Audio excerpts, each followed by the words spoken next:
Welcome to the MasterYourMix podcast, helping engineers, producers, and artists create professional recordings and mixes, even from home. I'm your host, Mike and Davina. Let's get started.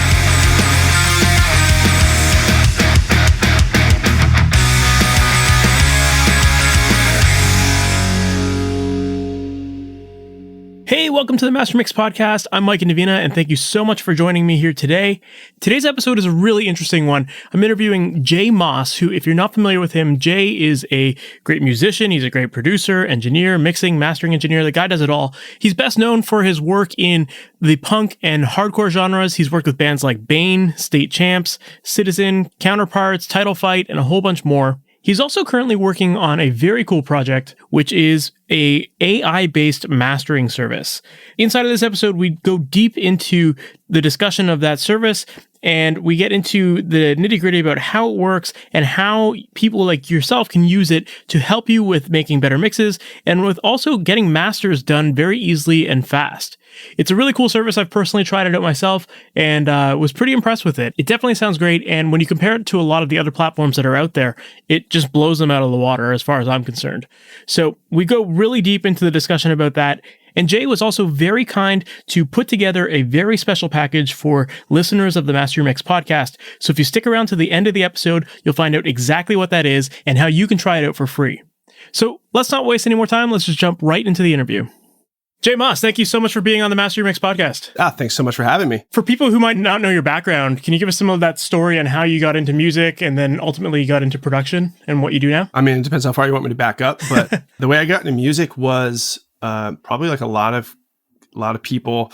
I was, I think, 12 and hanging out with my friends, and they were like, I don't know. Oh, you know what it was? Nirvana Nevermind just came out, and we were just all super hyped on it. I'm old, so I was 12 or 11 or 12 when that came out. But, and so me and my friends, we just decided like, hey, like, we're going to start a band. And the way you start a band when you're 12 is no one has anything. You don't have any instruments.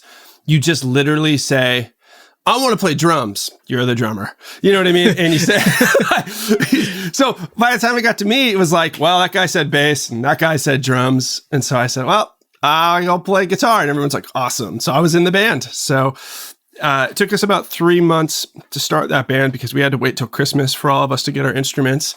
And I was so heartbroken. I got an acoustic guitar. So I was trying to bring my acoustic guitar to band practice of all things, which obviously didn't work very well. But that's how we started.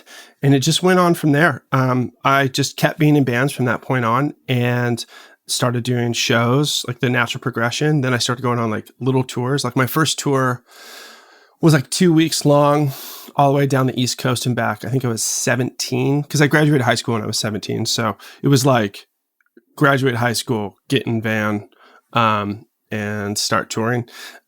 So that's how that all happened really naturally. And then the way I got into production was eventually our bands started needing decent recordings. And so I had gotten connected through To God City, Kurt Ballou, because we're both from the same area. And I started recording there. And I was really fascinated because I've long been a huge computer nerd and musician, pretty classic combo. And I just loved like the combination of watching Kurt work and watching all of that technology and how that technology really influenced what we were making, and like the really like the procedures and the neat harmony and the influences. And it was like this big puzzle that I really wanted to eventually figure out for myself. And then I didn't start recording until I was like 23. And then that's not totally fair. Like I'd been recording on 4-tracks and stuff since I was probably 14. And I'd been messing with like Cool Edit Pro and like all of his archaic programs. That's what I got my start with too. Yeah, totally. But then when it was like, okay, let's actually, let's try this. I think I was on Cubase 3, and which just feels like a million years ago. But yeah, I was on like Cubase 3. I bought a Tascam FW1884, which was like a 8-channel. And I just thought it was sick because it had motorized faders, but it was essentially like an all-in-one box that could do 8 ins at once. And I like, it was like, whatever. It was like $1,400 or something, but I like quote like blew the budget on it because I wanted to be able to record live drums, and that was it. That was my gateway. Like, I'm sure the preamps were like whatever. There wasn't anything too crazy about it, but it was a way for me to get enough microphones in at the same time so that I could record like my friend's band, my band, and 8 was the max at the time.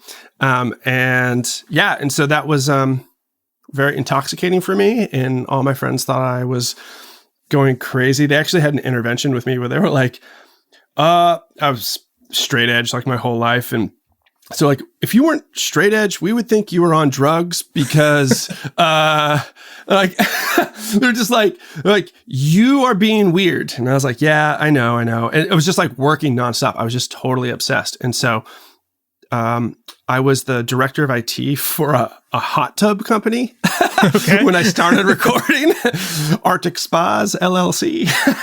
And the financial, like the mid 2000 downturn happened. And there's no faster way to gauge if the economy is about to totally collapse. Maybe we should look at this now. Then see how many hot tubs people are buying. Because the moment there's like even like the slightest fear in the air, people just stop buying hot tubs. And so our sales just totally crumbled. And I got laid off just because, half the company got laid off, And I was about a year and a half into recording. I think it was 25 at that point. And I went home. I lived in a punk house with all my friends and stuff. That's where like my first like studio was. And I was just like, dudes, I think I'm going to just not get a job again. And I'm just going to do this. And they were like, that's insane.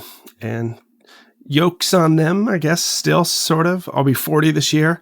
And I still haven't. So I've still been doing music production. I was in bands up until I decided to have my child, but I was in bands till I was 35, and just kept touring and kept producing, and somehow I was able to do all right. That's awesome. And to still be doing it to this day, that's amazing. Thanks, man. So you had mentioned kind of experiencing or having the Kurt Ballou experience. Were you working with him for your own band, and then that kind of got you like kind of aware of what was going on in the world of recording? Or did you actually like intern with him, or like how did you ultimately end up learning how to do this stuff? So it was both. So at first I was the young kid in the older guys band. So, they were like, I was 17 and they were like 23, 24, which at that time feels like a lot. And they were more Kurt's age. So they had a relationship with them. So that's just where we went to record. Really, they decided that. And I was like, cool. So that's how I met him and stuff. And then it was right around the time the hot tub industry turned on its head and I became a full-time audio engineer that I was over at God City. We'd become friends since then. And he knew I'd been recording. I was bouncing mixes off him and stuff. And he was like, are you doing this full-time now? And I was like, yep. And he was like, wow, cool. And I think that got him to be like, okay, sweet. And then there was opportunities. He does a lot of work for Death Wish Records and stuff. And at the time, Ferret Records, when that was still a thing. And he still is. He always has been like an amazingly talented engineer. And I think he was popular and probably more popular than he could handle. So these opportunities started to come up for, hey, I need this editing done. Like he had a little B room at God City. And so I'd hang out there, do the editing, hang out with the band, have good studio etiquette and just vibe with everybody and just work hard because it's what I love to do. And then eventually we would do stuff. So I would do stuff at God City. And then also if we had overflow, it'd be like, all right, here's some gear. He gave me some extra gear that he wanted me to use and be like, go cut bass at your studio, which was like nothing compared to his. But he knew that I knew what I was doing at that point. Like, go cut bass over there, bring the bass back. We're going to reintegrate it with the session like that. We've coordinated with the label. That's how we're going to, keep this on budget, et cetera. And I was like really honored to be able to do that. And, I just kind of, in the same way, I keep talking about hot tubs. In the same way, I had to leave the hot tub world and just dive into, running my own studio with that too. I was a Cubase user, used Pro Tools, so I had to become fluent in Pro Tools. So I became fluent in Pro Tools, and then I just had to keep saying yes to stuff because I knew if I say no, that's game. Yeah. But if I say yes, It's on me. Don't mess it up. And I just, I guess I didn't mess it up enough. And so I got to keep hanging out and keep learning.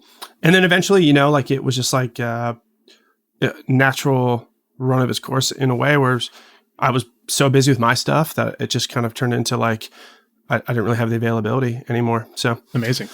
Yeah. So I actually kind of want to take a step back then, because it sounds like you kind of just made that decision, like, I'm going to go full time with this. But at that time, were you already booked up? Were you, like, how were you getting those clients to decide, okay, full time sounds like it makes sense? Or was it just totally a chance that you took? No, I just jumped off the ledge. Like I had clients. I certainly didn't have enough clients to be able to safely say like, okay, I'll definitely be good. Cause I definitely didn't. I definitely wasn't. At the time I was taking whatever I could get. So believe it or not, I was recording a ton of rap. There's, at the time there's a city just north of Boston called Chelsea, and it was, maybe still is, full of gang members. And I became some of their recording studio. So we had these really insane experiences where my house was just full of Bloods, literally Bloods, not Crips too. It was crazy. Like they were part of the Boston whatever. And we became, now mind you, we have very different upbringings and vernacular, but we became pretty close because we had like a mutual respect. Like no one tried to step on anyone's toes. And some of these guys were super, super good and had a lot of cool stuff to say. They couldn't believe how good it sounded, and I couldn't believe how easy the work was. It was like, I was just like, I'm just recording vocals. Like, I don't have to worry about like phase or anything. Like, this is crazy. And they just thought like it was all vocal production, like doubling and pitch shifting and like all of these different effects and things, hype tracks and distortion and like all. It was just really fun. It was really creative. So I took as much of that as I could at the time. And gradually, my focus was more on like the type of music that I make myself.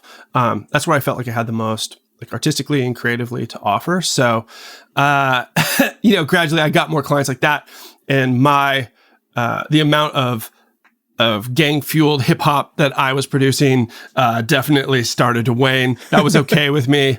Yeah. Dude, I totally relate. I got my start kind of doing something very similar.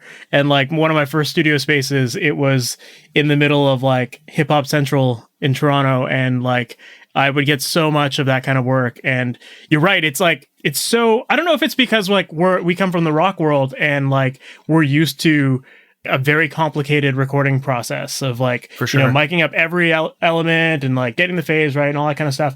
But like when it comes to like hip hop and all that stuff, it's just like get the vocals right. And it seems so simple.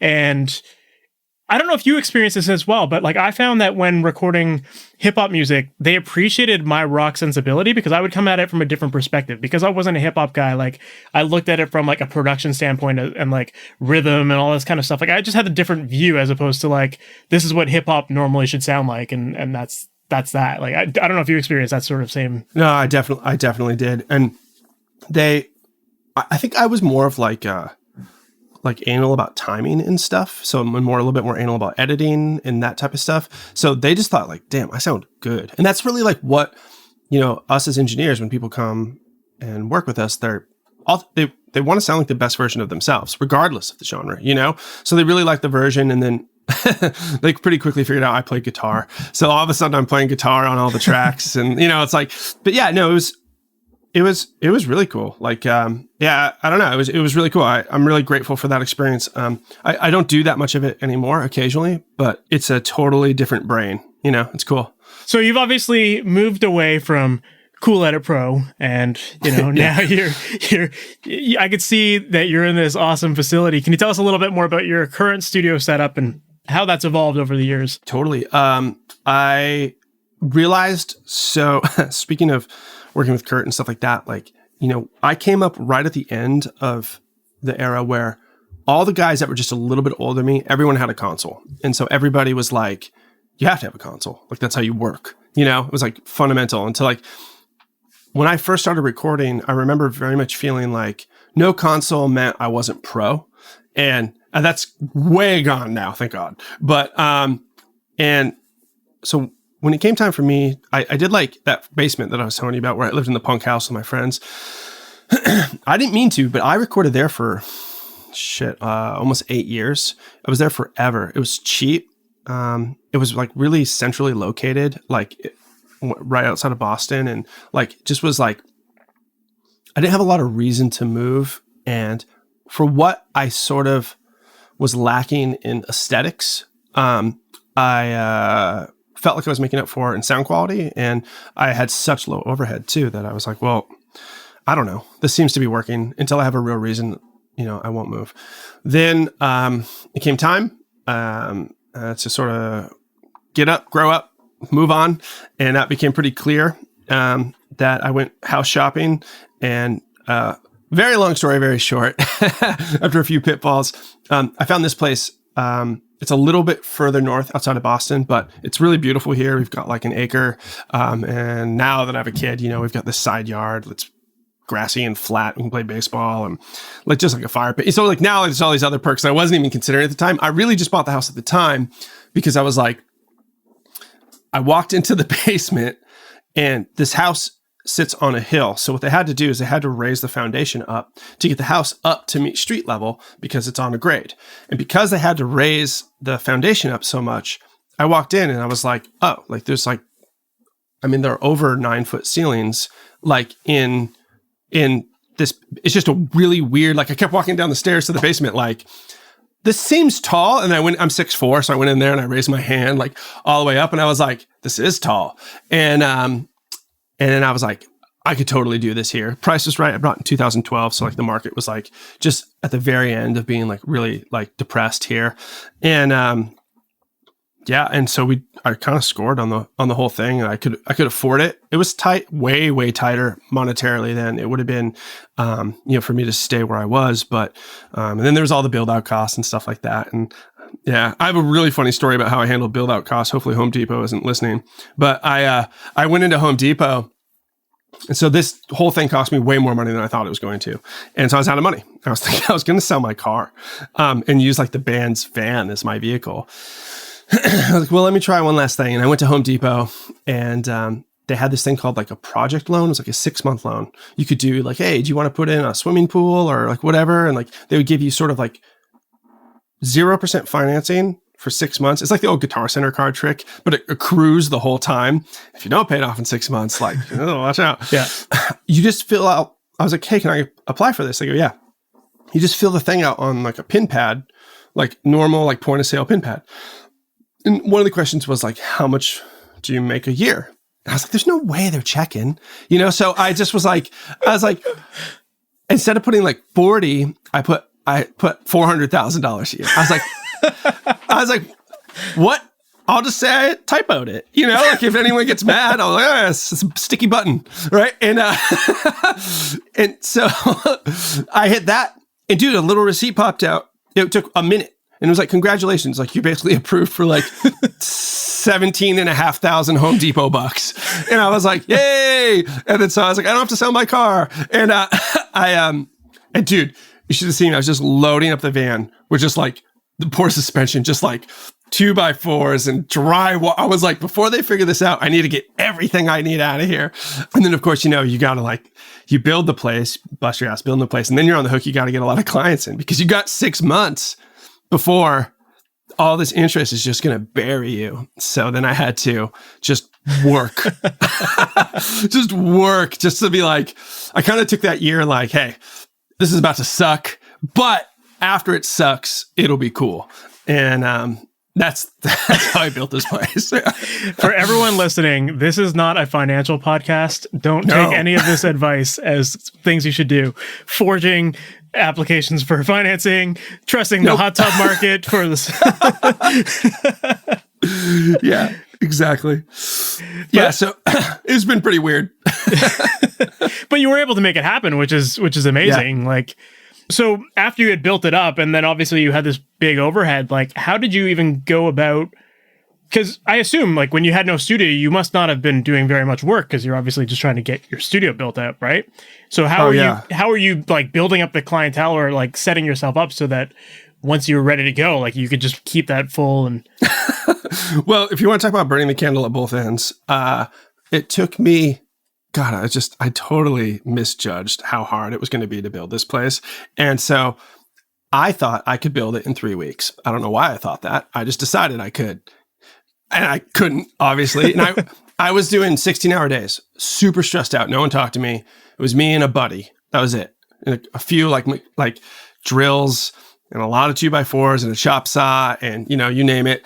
And I was working like crazy. Well, because I knew that I needed to work and I was going to run out of money at some point, I started booking bands way too close. So I blew through the 3 weeks and I had like a week buffer. And then I had bands who were like, hey, what's up? We're like driving up from North Carolina for 10 days to do that record with you. Remember? And I'm like, yep. And obviously I didn't have a studio. So then I had to go to a friend and be like, hey, I need 10 days. Like, what can we work out for a rate? So then I would go work with them at the studio, produce their record. And so I was doing both on the back end of building the studio. I was working all day, engineering.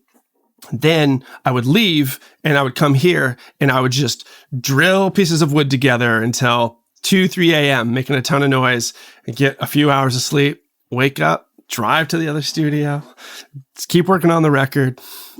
That's how I did it. And I remember the first band I recorded here was, do you know that band State Champs? Yeah. Yeah. So State Champs was the first band to record here. That's crazy. And yeah. And I remember being like, all right, people are going to really listen to this one. This is important. I need to do it here. And that was like the thing where I was like, I have to just like, I don't know, when you're just in that do or die position, same thing as quitting your job. And I'm not necessarily advocating for this type of behavior, but when you're in that do or die position, you do or you die. So you're like, yeah, let's do. And we got it done and we did it here. Came out great. And that was it. From that point on, I've been doing my records here, unless I get flown like to Chicago or Australia, whatever, then I'll Italy too sometimes. It makes more sense to fly me to, sometimes it makes more sense to fly me to Germany than it does to fly 5 Germans here. Makes sense. Yeah, so we'll do that sometimes too. But yeah, that's how that happened. That's amazing. I love hearing those kind of stories of just like the survival instincts that kick in and you just have to make it work, right? Well, yeah, I mean, because as far as I was concerned, like if I missed a mortgage payment or if I'm like real nervous in that way, like a SWAT team was going to like bust through the window. And you know what I mean? Like I just like had this SWAT team. Yeah, exactly. Yeah. A SWAT team dressed in orange. And like, and I just had this fear. I was like, oh man, like I don't want to mess up my credit. I don't want to like, apparently I'm perfectly fine committing fraud at the kiosk, but I will pay it back on time. That's the important part. Yeah. That's amazing.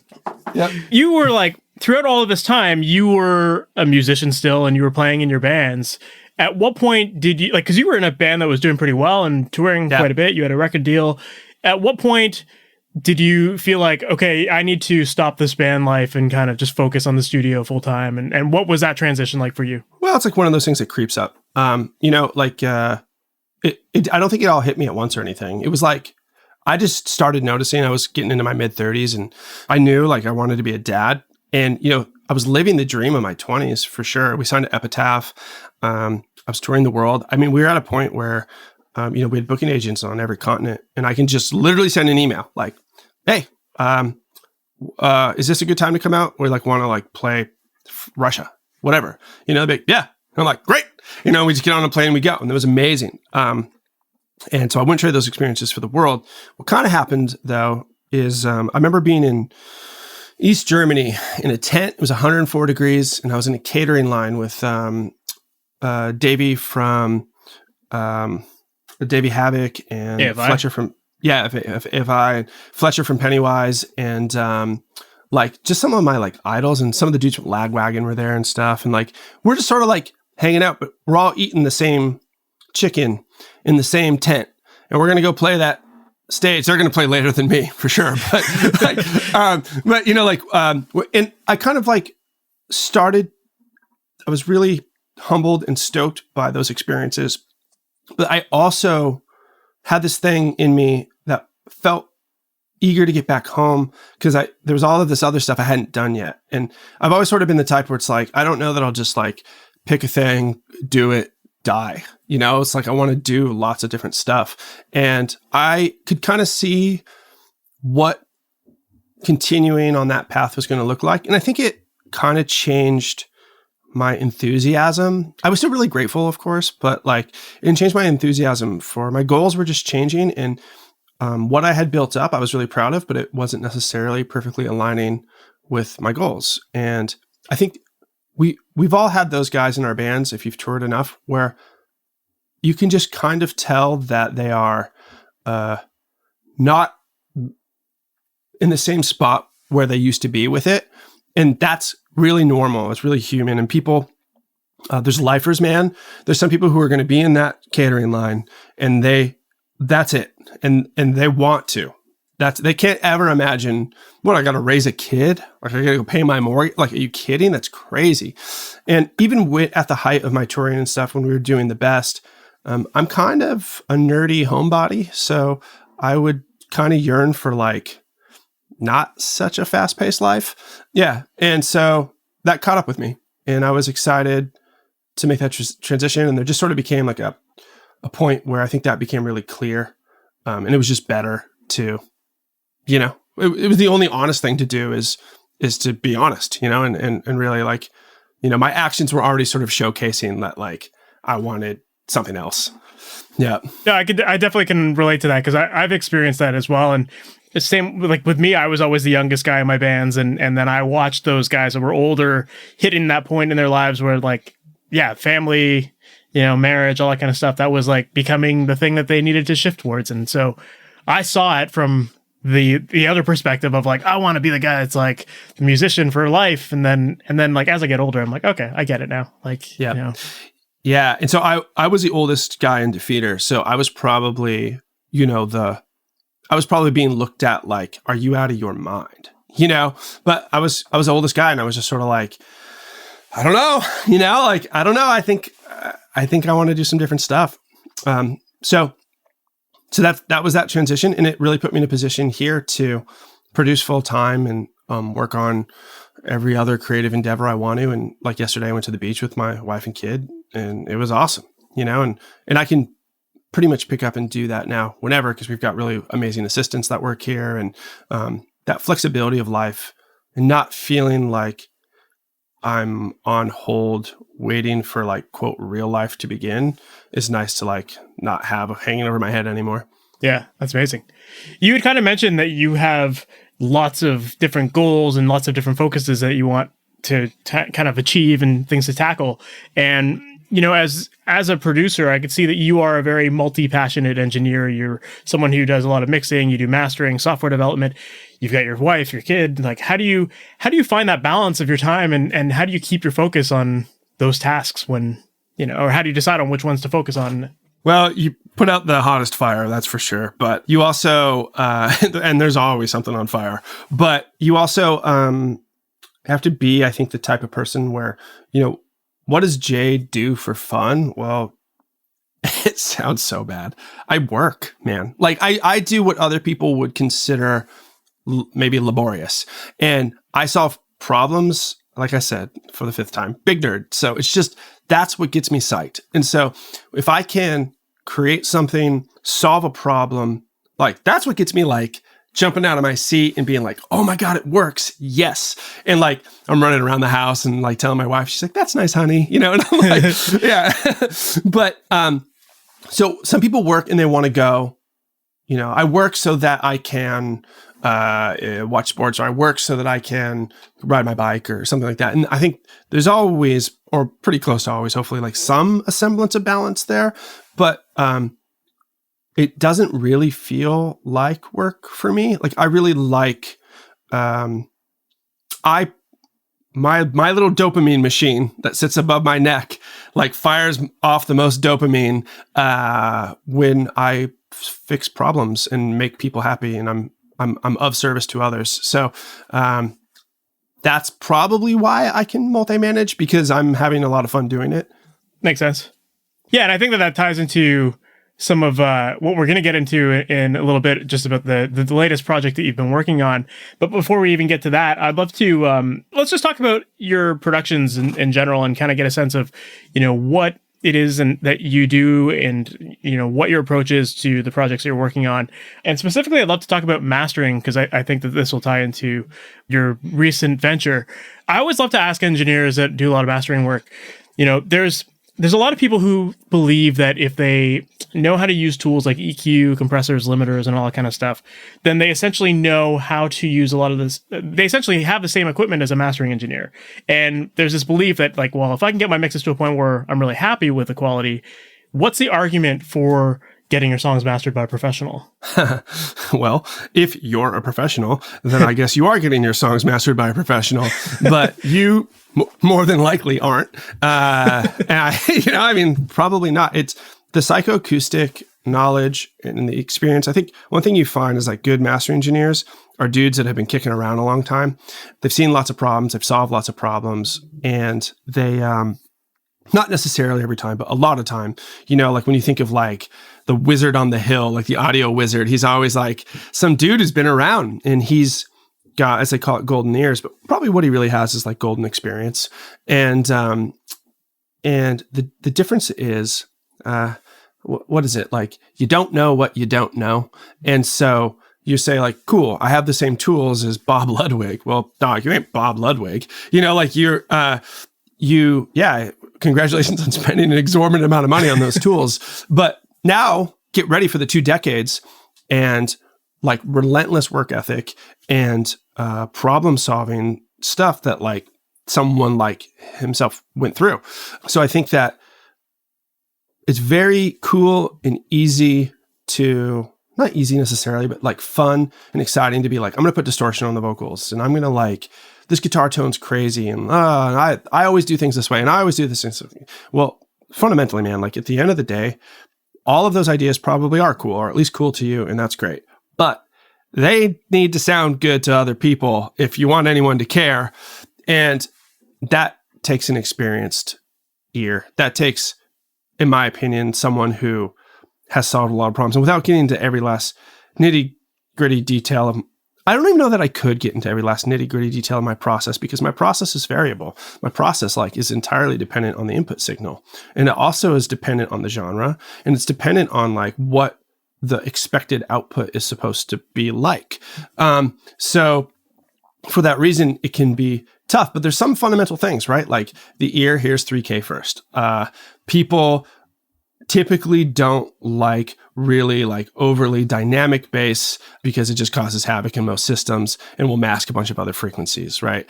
Typically mixing engineers scoop their mixes because they think it sounds awesome. And then we have to restoratively look at the low mids and be like, all right, let's find some note value here that's going to help support this like clashing clang of high mid range you've created, and there's a lot of things to consider. And I've noticed like for as variables things are, the science aspect of mastering and being so nerdy is like something that I've taken really seriously because I've sort of ascertained commonalities and things to look for and areas to expect, and then also ways to measure those and then test against those and to deliver, typically my clients are really happy. So, or at least they tell me they are, and they come back and do it again. So that, or they're very self-deprecating, but, yeah. So, I think to answer your question and not take 10 minutes to do it, I would say, education and experience is key. And then after that, gear is like, literally just a tool to change the way something sounds and to think in any capacity, in my opinion, that any piece of gear is a sonic catch-all is already sending you down the wrong path. Yeah, I love that. And yeah, it is, that example of like buying all of the same gear as Bob Ludwig. Yeah, like, you can put someone behind all that and it's never going to sound the same. You can have the nicest guitar, nicest drum set, whatever, but if you don't know how to play them, it's the same thing, right? Yeah, it's to really simplify that. Now, in terms of mastering, would you say, like, obviously it's, having that third party opinion, I think is really important. And to your point of like, mixing engineers will send you stuff that's really scooped and it's like to their ears, that sounds good. And then you need that third party to be like, well, maybe we need to like clarify some things here and like, clean up the signal even more. Are there any cases where you think that mastering isn't necessary? It just depends on how you define mastering. I think to say it's not necessary is to say that there's a point where a highly educated, experienced, extra look, extra set of ears, extra process isn't beneficial. It's like probably 99.9% repeating. I can't even think of person. I'm only saying it because I hate being completely stern on something, I guess, but I can't even think of a single instance where someone was like, hey, do you want this very highly experienced person to use all of their expertise to take a completely fresh ear objective look, and maybe absolutely not. It's crazy. No, I love that though. I think it does need to be said. And so I wanted to hear from you kind of, it's to think that all-star athletes don't still train and find someone who can teach them something new, right? It's why wouldn't you get your stuff mastered when there's a professional there who can help you make your stuff better? And, I think mastering does train mixing engineers to become better mixing engineers. Mm-hmm. It does. Yeah, it completely does. We see it all the time. It's the same thing. No, I can't throw, I don't know, I can't throw a football like Peyton Manning or something, and neither can his trainers, but his trainer can definitely analyze the video of him playing better. You know what I mean? It can definitely analyze we should work on your foot placement here, because I can't play guitar as well as some of the guys that come in and shred guitar, but I can be you're behind the beat, and I can be you're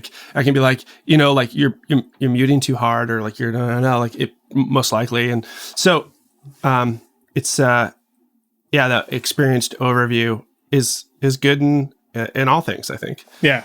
Yeah, you're often too close to it to recognize those small details that make a big difference in your own performance, or whatever you're doing. Well, totally. And then the biases of the mixing engineer and the people that worked on it so long too, right? So they're they put all of this time and effort into all of these decisions, and that's fine. But then it comes to a guy like me or whomever, and we don't know any of that. We just go, oh, this part's fucked up. So let me fix it. And and then we fix it. And then no one's hitting me up being yo, dude, I really liked how scooped the mix used to be. People are just sounds huge. Thanks, man. Yeah. So it's such a binary thing. It's a yes or no. I either like it or I don't. And they don't get into the nitty gritty of it. Best they don't see how the sausage is made sometimes. Yeah. Absolutely. In terms of mastering, and kind of based a little bit on some of the answer you just gave, one thing that I often read when it comes to mastering is that people have conflicting feelings about, is mastering something that's supposed to be more about broad strokes, or is it more about narrow surgical moves? And I'd love to get your feelings on that. What's your personal approach on that? And do you favor one over the other? Well, what's it need? So what's it need? Again, to be not binary. Not binary, very 2020 term. I might have to edit that out. I don't care. But yeah, to be not binary, it might need both. It might need neither. It might, you know what I mean? It might not need a heavy hand at all, and it might need quite the heavy hand. And that's why there is no singular process. That's why it takes either a very educated human, or I guess we're going to get to this soon, an educated human who programs something very smart to know when to, yes, make big changes, or no, not so much. And the factors that go into that decision-making process, be it the human doing it or some sort of deep learning AI, which was, constructed from the years of experience, right? Those decisions are completely dependent on the input source. So I don't know, because there's definitely times where I hear something, I'm holy 1.3K, I got to get in there, and we're going to do a little dynamic, notch, maybe not a full notch down to 0 infinity, but maybe we're going to do a 6 dB thin notch that only is either going to be automated on and off, or is only going to reach its maximum attenuation of 6 dB in the most dire of moments. But there's also times where that notch needs to be 1.5 to 3 dB. So, and basing that that's something that's been a lot easier to do recently. That's something that analog gear struggles with in a big way, is looking ahead into a waveform with intelligent data and then making decisions based on that are dynamic based on the input signal in nature. And analog gear, for all of its like mojo, can't do that. And I think I personally would rather have, because I kind of feel like the mix engineer is going to be like, yeah, and then I did distressors and my parallel bus and blah, blah, all the stuff, right? And like going to make it like, they're going to make it the amount of like harmonically complex that they want it to be. And they're going to do all of that stuff. Mastering, it's more like, awesome job. This song kicks ass.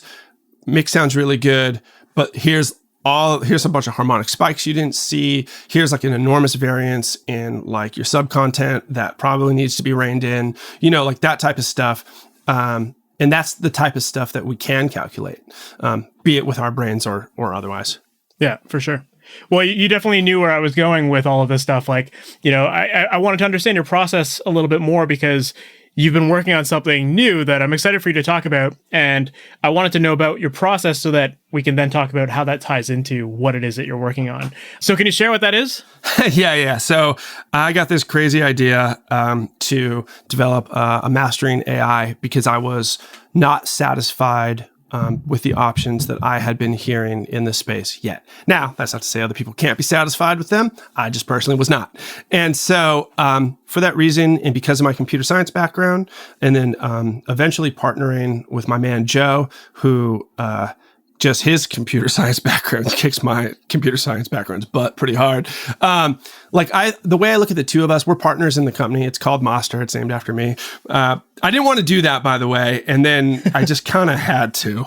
But the way I look at our relationship is that I am like a music major with a computer science minor, and he's like a computer science major with a music minor. We both toured. We're both musicians. We're both engineers.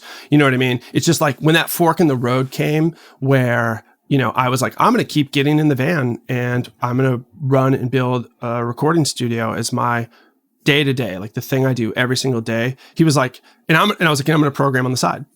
He's like more the other way around where it's like my day to day is I write code.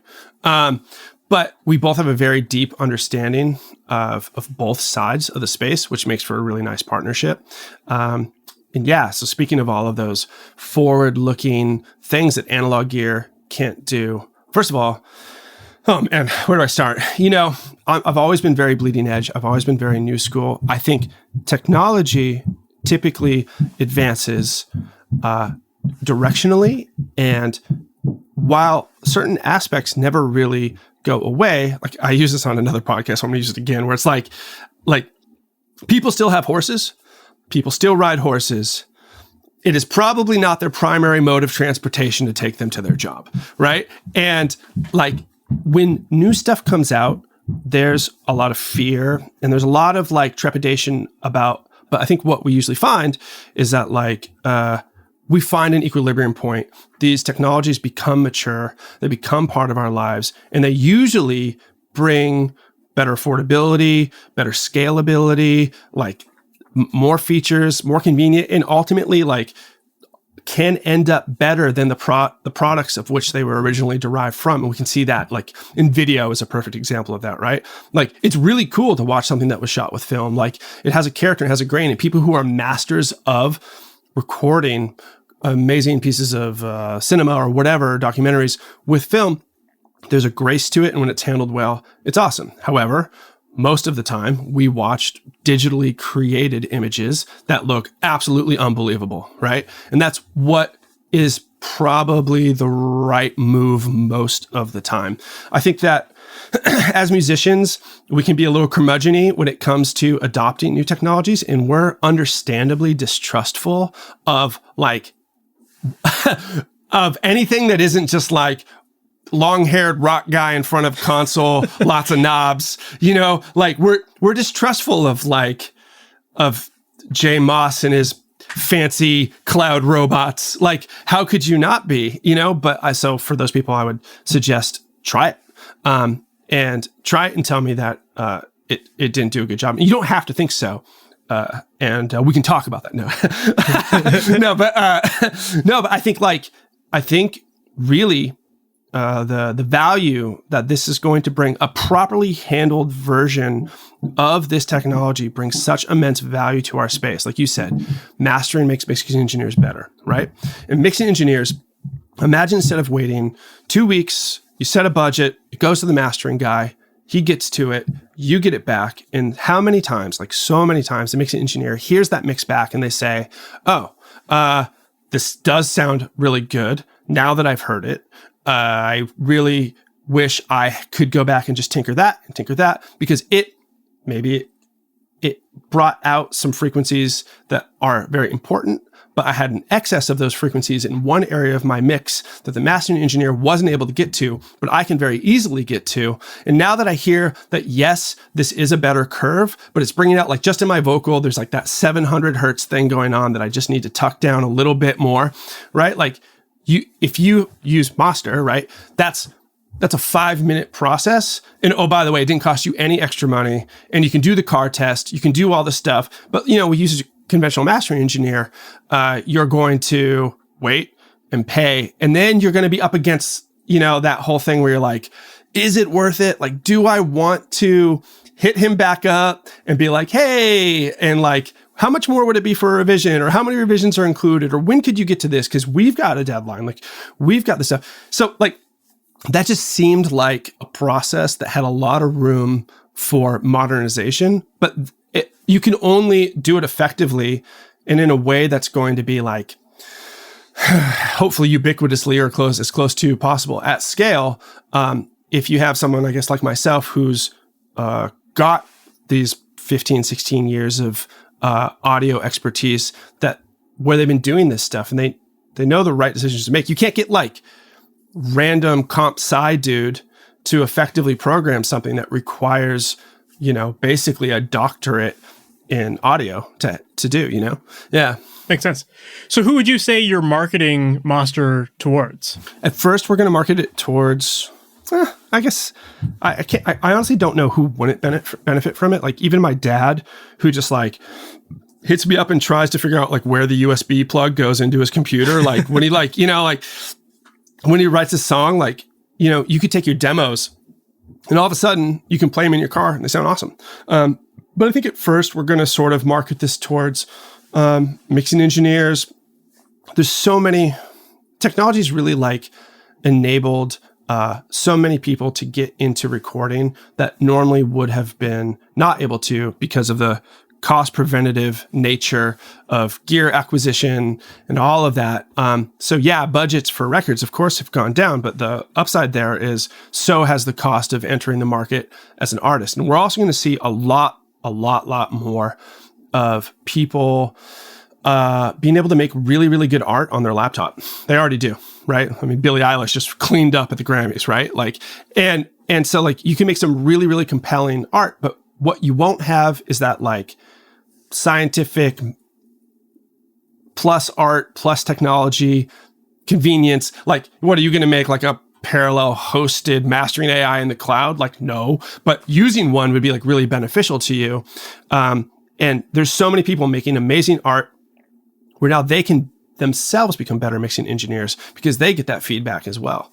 And then obviously, like, we've already got a bunch of users that we let into early access, getting amazing feedback from them. And, I'm already getting videos and stuff from people being like, dude, like, from very respected engineers. I mean, Dan Corniff is a perfect example, right? Like, he's got platinum records. He worked with Paramore, right? Like, he used Maastr and he was like, dude, nice work. Well done. I don't know how much more substantial, you need to go as sort of like, like, there it is. So everyone from my dad, that's called the USB cable dad, to Dan Corniff, you know what I mean? Like, platinum records in his sleep, Dan Corniff. So it's just, yeah, it's a great product. We're really proud of it. For sure. I guess the obvious elephant in the room that we should definitely address is most people are going to wonder, how does this differ from a service like Lander? Because that's already an online mastering service out there. What's going to differentiate Maastr from what we know as Lander? You've used MS Paint, I assume, right? Yeah. And you've used Photoshop. You know what I mean? Yeah, it's a good argument. You know what I mean? So it's like, Well, it's crazy. Like, yeah, okay, it's digital, but so is almost everything we do. And like, yeah, it's cloud hosted, right? It's accessible. You know, there's going to be an app coming and that type of stuff too. But it's not, you know, like not all programs are created equal. That's for sure. Yeah. So I think to be not snarky and answer that question, I would say Sonics. Sonics, and then just wait, like the stuff we're getting ready now to roll out in terms of workflow enhancements, the way it's going to integrate into your workflow, and just like the cool user features and creature comforts that we have on the docket that we're actually building as we speak and just have yet to fully implement, I think are going to... You're going to get really happy that you have them, and then thinking about working without them will seem dumb. Absolutely. Well, I could say that I have had early access to Maastr, and I've messed around with it myself, and it definitely sounds significantly better than Lander.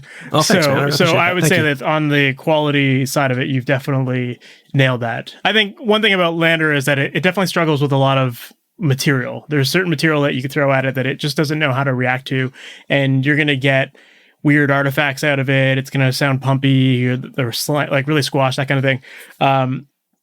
So I've thrown a lot of things at it to see how your software compares, and it definitely handled it very well and made it sound great. So I have to give you kudos for the quality level there. It's great. Now, that being said, like, do you have any specific submission requirements that you would say work best with Maastr? No, not really. We've done so much testing, like hip hop all the way to thrashy, like garage, like rock, you know, like stuff that's like full of cymbals and distorted guitars. It's like really harmonically complex and can get harsh quick. We've done a really good job with that stuff. And then stuff like that's a little bit easier to work with usually is stuff that's completely digitally derived. So like if you were to make like a sound in a room with a real cymbal, not only is that cymbal fucking probably broken, and you hit it with a piece of wood and it resonated off of all these walls while causing phase problems right as it's hitting the microphone. Like, so it's just like an inherently not nice looking sine wave. It's not a sine wave. But you know what I mean? It's like not a nice looking waveform, as opposed to like digitally created audio, which is like mostly altered nice sine waves to begin with. You, of course, are going to have an easier time automating like more digitally created sounds than you are going to. But I come from a rock background. Like my whole background is solving problems that are hard to solve because they're kind of inherently dumb ideas that we've just carried over from like years of like necessity of having to record that way in the 50s and the 60s and the 70s and whatever. And so like those, because rock and roll was created that way, we still sort of create it that way. But so like rock, especially like modern sort of indie, like messy sounding rock would probably be one of the harder things you could throw at it because, you know, we're making little EQ moves with look ahead. We're every sample, dude. You know what I mean? So it's not like when I talked about like how, you know, you might need a 6 dB notch at 1.3, maybe, but like in the next sample, what if instead of that, we could do it like automatically, like, oh, well, now as that harmonic is starting to recede, the exact same notch filter is also receding like in harmony with that. So that's stuff that like, good luck doing that with analog gear. Good luck doing that with any static algorithm. It has to be artificially intelligence based. Interesting. So what made you decide to create an AI mastering service in the first place? Well, I was at lunch with my manager. So I guess I can just tell this story. It's good. You guys, you know the Deftones, obviously, right? Yep. I got flown out to help Chino from the Deftones set up his studio in just outside of Portland, Oregon. And when I got out there, for various reasons, in the morning, Chino texted me and said, "Bro, I'm so sorry. I can't do it." And so I was taken care of in terms of, I mean, I just had to take a flight and stuff. That was kind of a pain in the ass, but like it was fine. And so I had a day to kill in Portland, and I went out to lunch with my manager. And he was like, you know, we've been crushing records and we've got these things going on and you've been mixing, we've been mastering all this stuff. And this idea had been kicking around in my mind and I had scaffolded it together for a little while now. Like, all right, well, what can I do? How would I do it? I think I could make this happen, but we're eating pad thai. I think it was so good. Anyway, some famous spot in Portland I should remember the name of. And he was like, you know, and I kind of blurted out, I think I said it out loud for the first time. And I was like, you know, I want to do this thing. He kind of looked at me like, what are you talking about? You're going to make an artificial intelligence, you know? And I said, yeah, I think so, you know? And like, I started, you ever do that where like you say something out loud to someone else, you see their like reaction, and then you're like, oh, as I hear myself talk, I'm like already solving problems about this. And he was just sort of sitting there looking at me like, oh, okay. And then I started getting super psyched because I was like, wait, that would work, because if I blah, blah, blah, and my stupid brain started just like going, you know, like crazy. And I was like, I bet I could make this happen. So I made a prototype and I got it to run locally. And I started running some of the mastering work I got through it, but, you know, overseeing it a little bit and learning from that and making adjustments and learning how to then readjust it. And then, sending it to the client and then being like bracing for impact, you know, waiting for them to be like, this master sucks, you know, like, but then getting feedback back, being really overwhelmingly glowing feedback. And I was like, holy shit, you know, like this could work. But where I lacked some experience was like virtualization in the cloud, vertical and horizontal scaling, and then all of like the database management that's required and like all of that stuff, because my expertise is mostly audio with enough computer science. That's where Joe really came into play. And he was just like, our first phone call was just incredible. He was just basically like, this is awesome.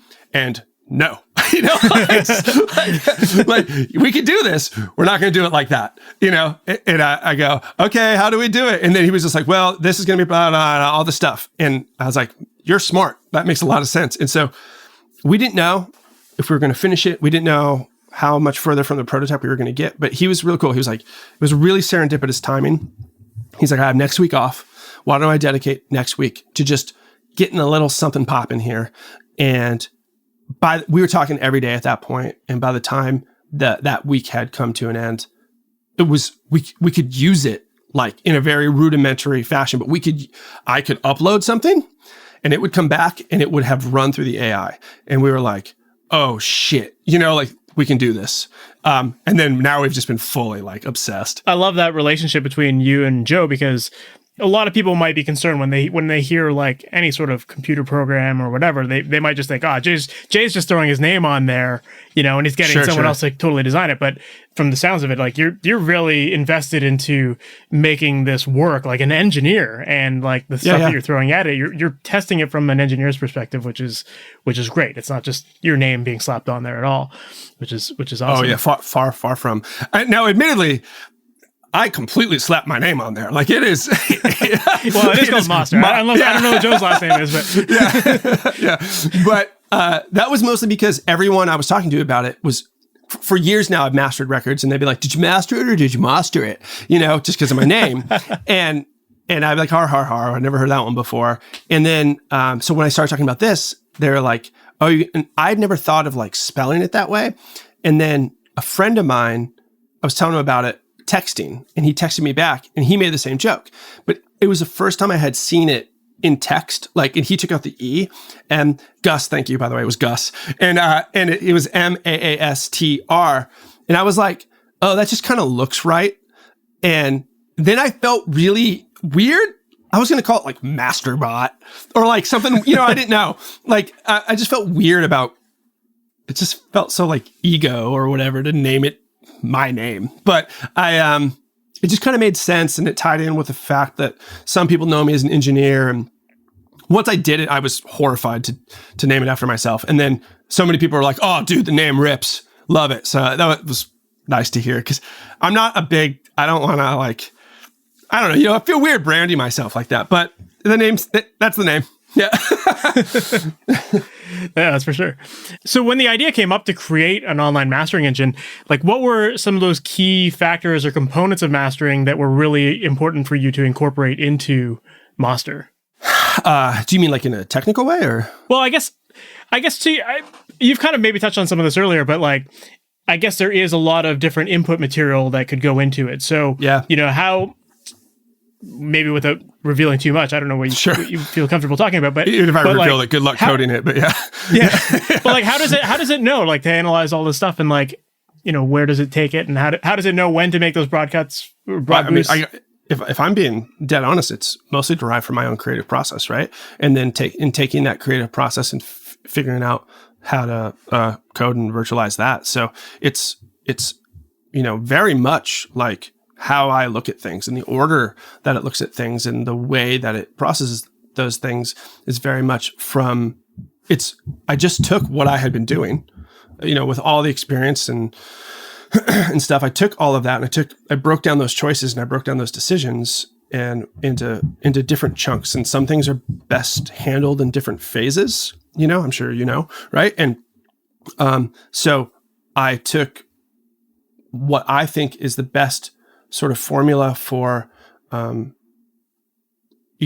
the first thing you have to do, right, as a master engineer, like you're going to listen to, and to some degree look at, maybe on a spec analyzer or something like that, like you're going to the audio, and you might do some visual confirmation to what your ears are hearing, right? Which is nice. I think that I think people who are like, just use your ears, I'm like, I don't know. I think like my ears are good for sure, and I know what I'm doing, but also like, why not also get the visual confirmation? Like what if my ears are having an off day and I think something's 2.2, but it's 2.7? That can be a big deal, And so it's nice to get the visual confirmation, and that sort of sets up, okay, what do I want to do and how much of it do I think that I need to do to sort of derive the output that I'm after. So it was really just about identifying, and I don't know how long this podcast is going to be, and I'll probably ramble on forever, but it was really about breaking down my processes and then turning those into repeatable, scalable processes, which I have to actually tell this story, which is so sad. My assistant just finished his record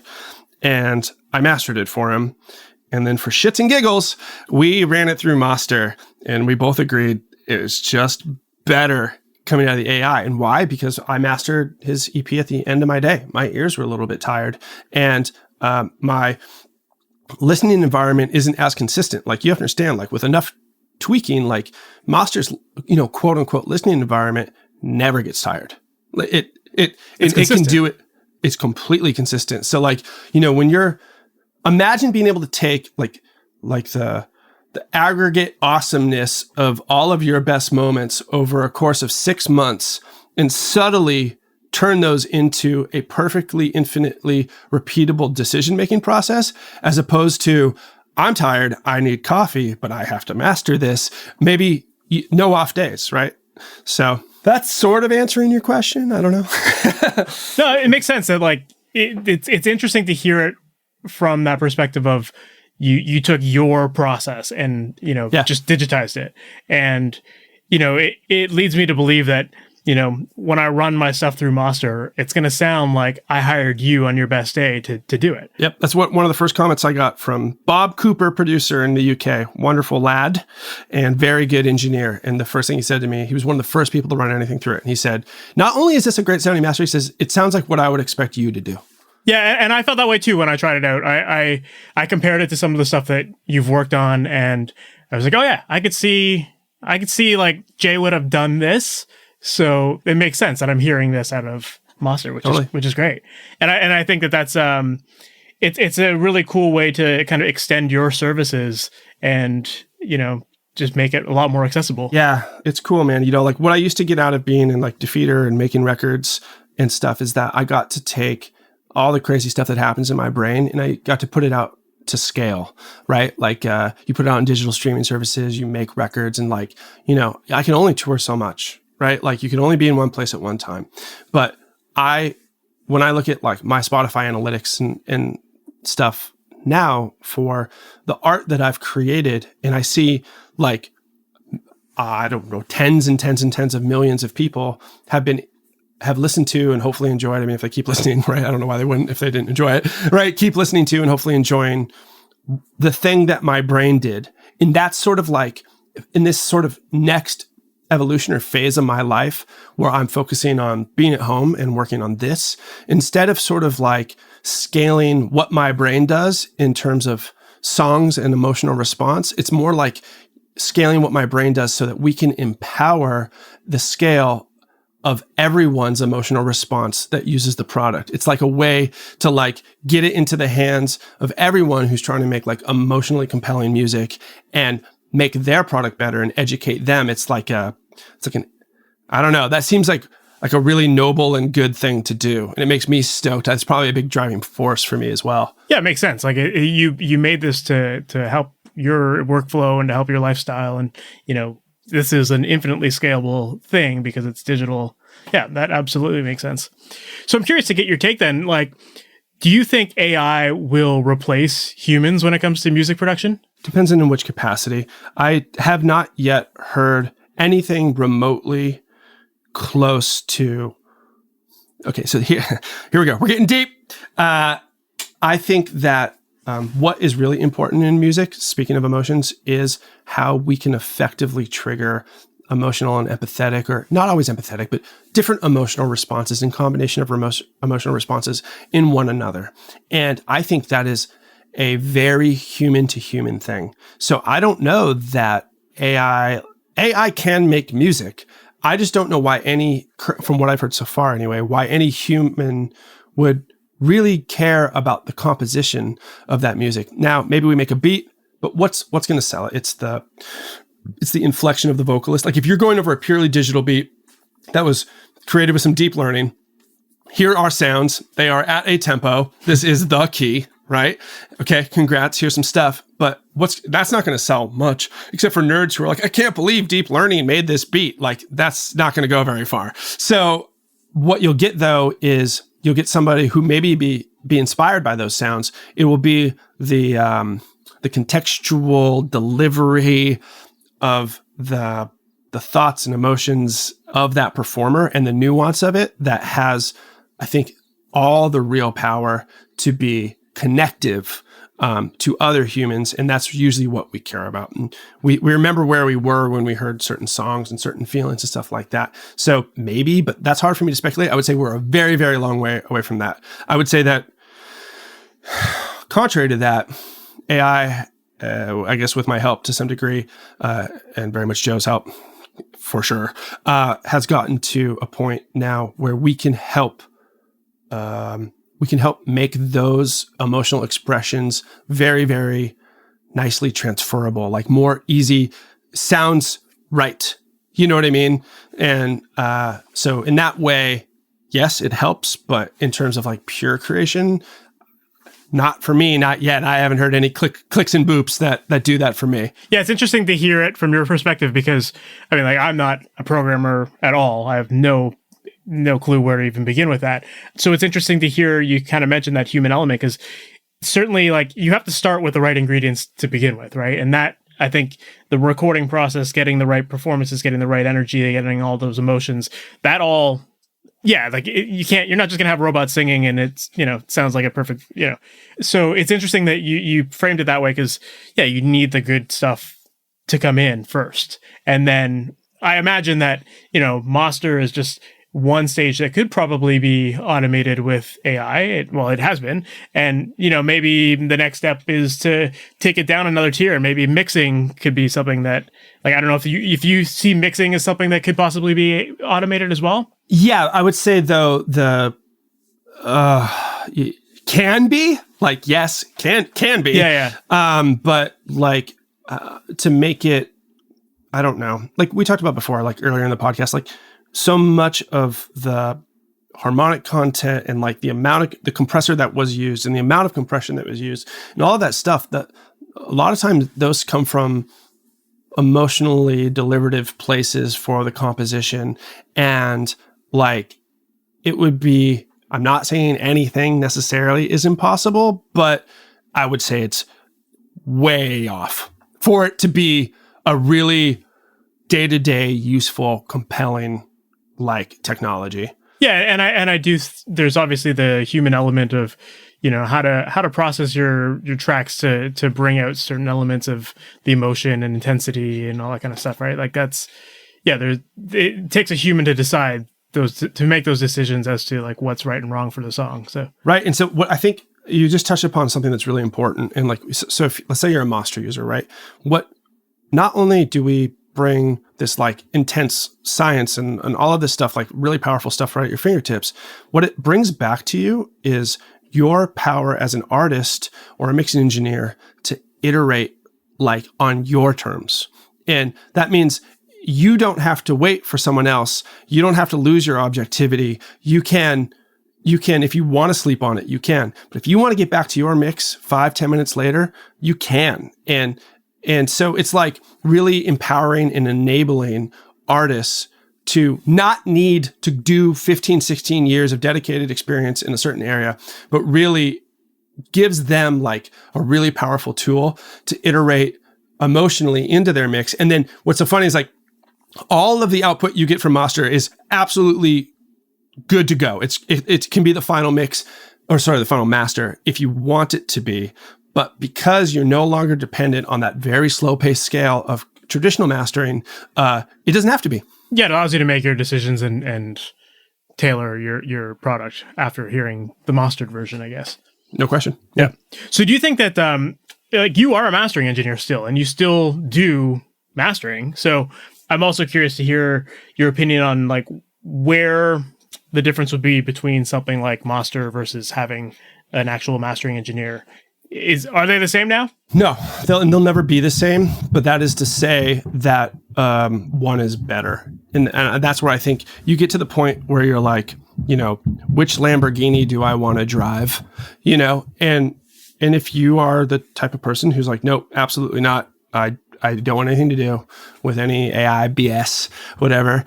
Then please don't, and continue to do whatever you like and whatever your process is, of course. But like also, we've got a free trial, so I would just recommend at least drive the other Lamborghini around the block. I think you're gonna like it, But but yeah, I mean, it's just which do you want? Like, do you still want to put DVDs in your DVD player? Like, you can. You totally can. I don't know why you would, but you can. And like, maybe, I don't know, maybe it's a little different because those are identical. Like the stream and the DVD are close to identical. So in this case, you get slightly different output. But the fact of the matter is like, there's just a new, amazing sounding, modern way that is inherently different, because I don't care who the mastering engineer is, and that's myself included. We are not making decisions this accurately and calculated this frequently on this level. Yeah, it makes sense that like, this is a tool, so why wouldn't you try it out and see? Totally. Yeah, why not? And I've tried it. It sounds amazing. So thanks, man. Thank you. I will continue to use it and, use it to, compare my work to it, to learn from it. And, it's the tool's there. So why not use it? Right. I totally agree. And yeah, sometimes like, I think there's going to be cases where having a human touch maybe provides something different. Just, kind of to your point earlier of like, everyone's got their different days. Some days you're like right on it. Some days you're not. And like, there's going to be those variances, but sometimes those variances will actually make something better, like. Yeah. And totally. And it just comes to a point where better is really just in the eyes, or in this case, the ears of the beholder, so yeah, I don't know. I think I would really encourage everyone to give it a shot. Like I said, you get to get in there, you get to kick the tires a little bit before you're ever charged or anything, because like we understand you gotta get in there and try it out. You're not going to just take something that's, well, I guess, and honestly, something that's like this new of an idea that can be potentially so disruptive in a world where other attempts really haven't been very good. So you would, of course, maybe have a little bias there. And if that's the case, we just encourage you to like, test drive that thing, Yeah, be open-minded about it for sure. Yeah, totally. Yeah. So right now, Maastr is definitely in its early stages, and I know that, from my experience of trying it out, you've got the mastering engine there. It's definitely working great. The stuff you feed it is working really well. It sounds great. Can you maybe comment on some of the features that we might be able to expect from it once it opens? Okay. Yeah, I have to keep some of them close to the chest for now, but I can definitely tell some of them.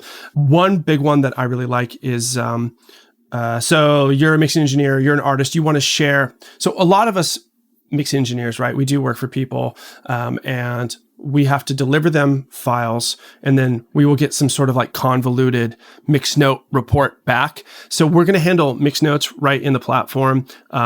Everybody will be able to all of the band members or whatever will be able to log in and listen to everything. You just click right on the waveform. Hey, I think background harmonies could come up here a little bit, such and such a thing. Overall, I feel like the bass is just a little gritty, right? Now, for you, the Maastr user, you'll get your revisions back, and then you'll be able to literally just in a chronological way, look at what's coming in and say like, okay, I just need to fix this at 121 and whatever. And that's great. But the big difference here is when you combine this sort of like integrated, nice mix note thing with what really can and probably will be the final product, you remove this nebulous thing that we've never been able to beat in the past. And that is how many times has a client said, hey, the snare just seems kind of loud, and you go, well, yes. So when this goes to mastering, it's going to probably our peak information is going to get ducked into our average information more. And for those reasons, I want to compensate because I don't want to lose the impact of the snare in the master, blah, blah, blah, blah, blah, blah, blah, right? And we do that so often. Instead, how awesome would it be is if what you gave your clients every time is potential final product, and their evaluation of the potential final product is a 1-to-1 ratio, no more guessing. So now they say, hey, I think the snare is a little loud. And then you can say, cool, because that's how loud the snare would have been, and there's no guessing. They can say, I think this, I think that. And they are actually commenting not on what is sort of like what it will be like. They are commenting on what it's like. That's an enormous game changer. That's solving a problem that has existed in this industry the entire time. Yeah. Yeah, and it makes sense because the mastering engineer, the way it traditionally has been is you send it off to a mastering engineer and then you're like, oh, now that I hear that, we need to make those adjustments in the mix instead. Yeah. And what an absolute time sink. Because then the mixing engineer is like, well, I've started working on another project in the last 2 weeks. What if he's using outboard gear? He's got to pull up his recall sheet. So now you got to wait on the mixing engineer. Then you got to go in and you got to get in the mastering engineer's schedule. It's a mess. Yeah, for sure. So is the idea going to be that a mixing engineer could just upload their track and then Maastr does its thing, and so the artist is always listening to the mastered version? Correct. Yeah, cool.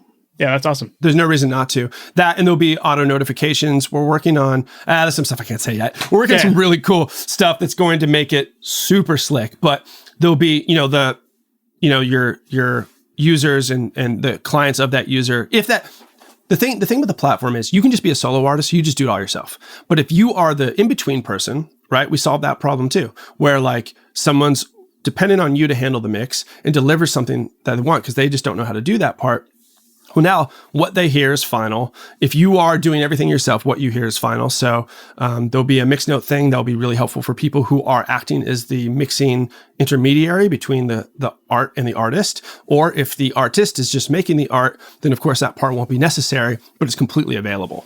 Yeah, and I have to say, from my experience, I found Maastr to be a fairly transparent service in the sense that I didn't feel like my mix just totally changed to something completely different, Of course not, yeah. And so I with this point of being able to do revisions, I don't think it's a scenario where people would ever be like, well, I don't know what Maastr did. You'd be able to figure out what it is and how to make those adjustments. So, I think that's definitely a concern people might have, but it's worth acknowledging, right? Yeah. Well, I mean, that is what you just touched upon is the beauty of dynamic deep learning, artificial intelligence type stuff, right? So we are looking at the signal, assuming you made that mix for a reason. Right. So if we had static algorithms, here's your hip hop one and here's your rock algorithm, you know what I mean? Template. Yeah, exactly. You'd have a disaster on your hands. You need something that's just completely reacting to what's coming in individualistically every time. Yeah. And I can say that I definitely experienced that by setting a lot of different stuff to it. So glad to hear that. Man, you've got it. You're working on an amazing service, and I'm really stoked for other people to check it out and to experiment with it because thanks so much, man. It's definitely something people should check out and give a shot. So just to maybe touch on some of the way that Maastr will deliver your files at the end of this. how does that work? Is it like basically people are going to just upload, 24-bit, 44.1 files or whatever, and then it's going to spit out a 16-bit, or like, how's that going to work? Yeah. So right now we're doing wave output, and we already have plans for if people want MP3s and stuff like that, we can encode those for you. And we're also talking about doing different mastered for iTunes, mastered for Spotify, mastered for iTunes, mastered for Spotify, right? Yeah. And that stuff too, that's all coming down the pike. That's very cool. I was also very curious about that too, because obviously that's something that mastering engineers have to consider is like what platform is this going to be on and what are the requirements of that platform. So that's very cool that you're already thinking about how to optimize it for those different platforms. Yeah, no, absolutely. Yeah. That I basically already have it figured out. It's just on the list of like how to implement, or no, not how to, but to implement really. So it's on our short list because it's one of our already most sort of requested features. And yeah, so making sure that people have something that is specifically handled for the platform is really cool, because otherwise, you'll take something that's like traditionally, conventionally mastered volume and send it to Spotify, which is like, whatever it is, -14 LUFS, right? And it's like pretty quiet. And so now you're leaving it up to Spotify to lower the volume of your project, and you may prefer to handle that internally. So I assume that most people would. Yeah. Yeah, that's awesome, because it really is. It really does sound like you're coming at this from a mix or mastering engineer's perspective, and kind of really tailoring the input source to what it needs to be and how a mastering engineer would deal with it. So yeah. And there's going to be a lot of deep technology behind all this stuff, but the usability, we're always keeping that stuff really straightforward. And this platform is to lean on the technology in a way that is not obtrusive or annoying. So again, whether you're a USB cable dad or seasoned engineer, it's like, oh shit, okay, yeah, well, I do want to upload this to Spotify, so I'll click that button. You know what I mean? And it'll spit it out, and then you'll know which one's the Spotify version, and you're good to go. So yeah, it's just about kind of like that Apple mentality, sort of like combining, hopefully, a really elegant. I'm really excited for people to see like the upcoming like UI updates and stuff, because they're really beautiful. But like incorporating just a really nice front end experience with just some like super wild hardcore tech stuff going on in the background. That's awesome. Well, I'm excited for people to check it out too. So maybe for people who are interested in learning more about Maastr, how can they go about trying it out and getting into it? They can go to maastr.io, and they can. And do you want to just spell that out for people just so that they know? Yeah, that's probably a good idea. Maastr.io. And if you go there, there's right now a link on the front page, because we are not. It depends on when this podcast comes out, but we are not currently open for business for all users. We've been onboarding people to, as we scale, we want to make sure everybody gets a good experience. And so we're scaling more every day. Eventually the doors will just straight up open. But, for people like yourself, we got you in, and a lot of other people that we trust, we got them in. And so we need to kick the tires on our end too, a little bit. And there's been a couple little things here and there that like, we're glad that, we did that, but it's feeling really, really stable now. And we just finished a bunch of tech that's really going to let us scale this to like a massive amount of people. That's amazing. Awesome, man. Well, yeah, I think, you shared some really cool insight in terms of like what people should expect and, what the future of it holds. And I'm excited for people to check it out. I know you are, certainly, for sure. But yeah, so maybe that's a good spot to wrap up. In terms of people getting to know you and your productions a little bit better, how can they do that? Oh, you just go to jmaas.com. So JAYMAAS.com. It's just my name. And you'll find my page there. You'll find me on Instagram, J_Maas. And yeah, I'm around. You can just Google it. You'll find it. Just Google it. And yeah, you'll find me all over the place, doing all kinds of audio stuff. Awesome. And lastly, any cool projects that you're currently working on besides Maastr that you're excited to talk about? Oh my God, so many great. I mean, I'm working on probably the final mix notes of this really cool band called Circus Trees. They're like, okay, so it's three sisters, and they're like 14, 16, and 18, and they play beautiful, like melancholic post-rock with these huge dynamic shifts and like 6 to 8 minute long songs, really like deep, thoughtful lyrics and great execution. You would expect them to be like, you know, like 31-year-old like neck beard flannel guys based on like the sound of the band. It's so mature, but they're all like just hyper intelligent, and the band is really, really good. So I'm finishing that maybe today, honestly, after this podcast. But we're just down to those last couple notes and stuff, and it's sounding really good. And yeah, as always, man, I'm working on a new Callie Mossy record. They flew out from Chicago. Probably lyrically one of the few records I've recorded ever that I'm not even ashamed to say it. Like some of the lyrics are so emotionally potent that I just cried while I was recording them. It just was like so powerful. The delivery, the nuance, and the intelligence there is just like second to none. And so we're really excited about that. We're both over the moon about the product. We're kind of in the same stage on that one too, where we are just tightening up those little last screws and making sure that, you know, we're so proud of it. It's like, it's our baby. Like if we're going to put it out, we want to put it out, you know, just right. So yeah, that's awesome. Well, hey, that sounds like the mark of a good record if it's going to make you have those emotional responses like that, right? Dude, it still wells me up when I mix it. I'm like, I've heard this 300 times, you know, it still gets me. Yeah. That's amazing. Can't wait to check it out. Awesome. Yeah. Thanks. Well, I'll be sure to send it over. Awesome.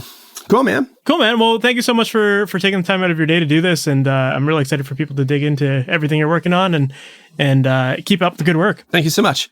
So that was my interview with Jay Maas, and that was a very interesting episode. Really cool insight into the future of our industry and with mastering and everything to do with using AI technology in what we do as mixing and mastering engineers. I think it's really cool to see the direction that the world is going in, and having guys like Jay who are leading the pack and trying these innovative technologies. It's very, very cool. So definitely you're going to want to check out Maastr. And like I said in the episode, I've tried it out and it was really impressive. I was very impressed by how good the quality was, and it blew out all of the competition. I've tried a couple of the other online platforms and they do not stand a chance against what Jay has created here. So if you're interested in trying it out, Jay has put together an amazing offer for listeners of the MasterYourMix podcast. So if you visit MasterYourMix.com/Maastr, that's spelled Maastr. So MasterYourMix.com/Maastr. You can go there and you can try out Maastr for free. And if you like it and you want to subscribe to it, you can use the coupon code MYMPOD. So MYMPOD, and you will get 15% off your monthly rate. So it's a very cool way for you to try out the platform, throw some stuff at it, see what you think of it, and test it out with lots of different material. And I think it's a great service for getting quick masters done. And it's also a great tool to use in your workflow to help you understand how mastering can improve your mixes and what sort of things could be improved in your mixes. So, what I would recommend you do is finish the mixes, throw it up on Maastr, hear what it does, and use that as a tool to help you with your mixes moving forward. See what it's doing to your tracks and, try to emulate a lot of those changes in your own mixes. And I think that you'll find it very helpful in terms of getting better results with your mixes. And on top of that, you're going to get some pretty cool AI-based mastering done. So definitely make sure to check that out. One more time, visit MasterYourMix.com/Maastr. That is spelled Maastr. And if you want to sign up for the monthly plans, use the coupon code MYMPOD and you'll get 15% off. Also, if you enjoyed this episode and you want to support it, make sure to subscribe to the podcast on iTunes or whatever podcast platform you listen to, and make sure to leave a rating and a review on the iTunes platform. This just helps to expose the podcast to a bunch of new people and to help make people realize that this is a podcast worth listening to. So if you can leave a review, that would be amazing. And if this is your first time hearing about the Master Your Mix podcast or Master Your Mix, make sure to visit MasterYourMix.com And on that website, I'm currently giving away a free copy of my Ultimate Mixing Blueprint, which is a cheat sheet for using EQ and compression in your mixes. And it helps you dial in settings real quick and helps you identify which frequencies you need to pay attention to boost, which ones to cut, and what compression settings you should dial up so that you get results really fast. So once again, check that out, MasterYourMix.com. So that's it for this episode, guys. I'll talk to you in the next one. Take care. Thanks for listening to the Master Your Mix podcast. To have your questions answered, submit your questions to questions@masteryourmix.com. Please go to iTunes and subscribe and leave a review. And for more information on how you can improve your mixes, visit MasterYourMix.com.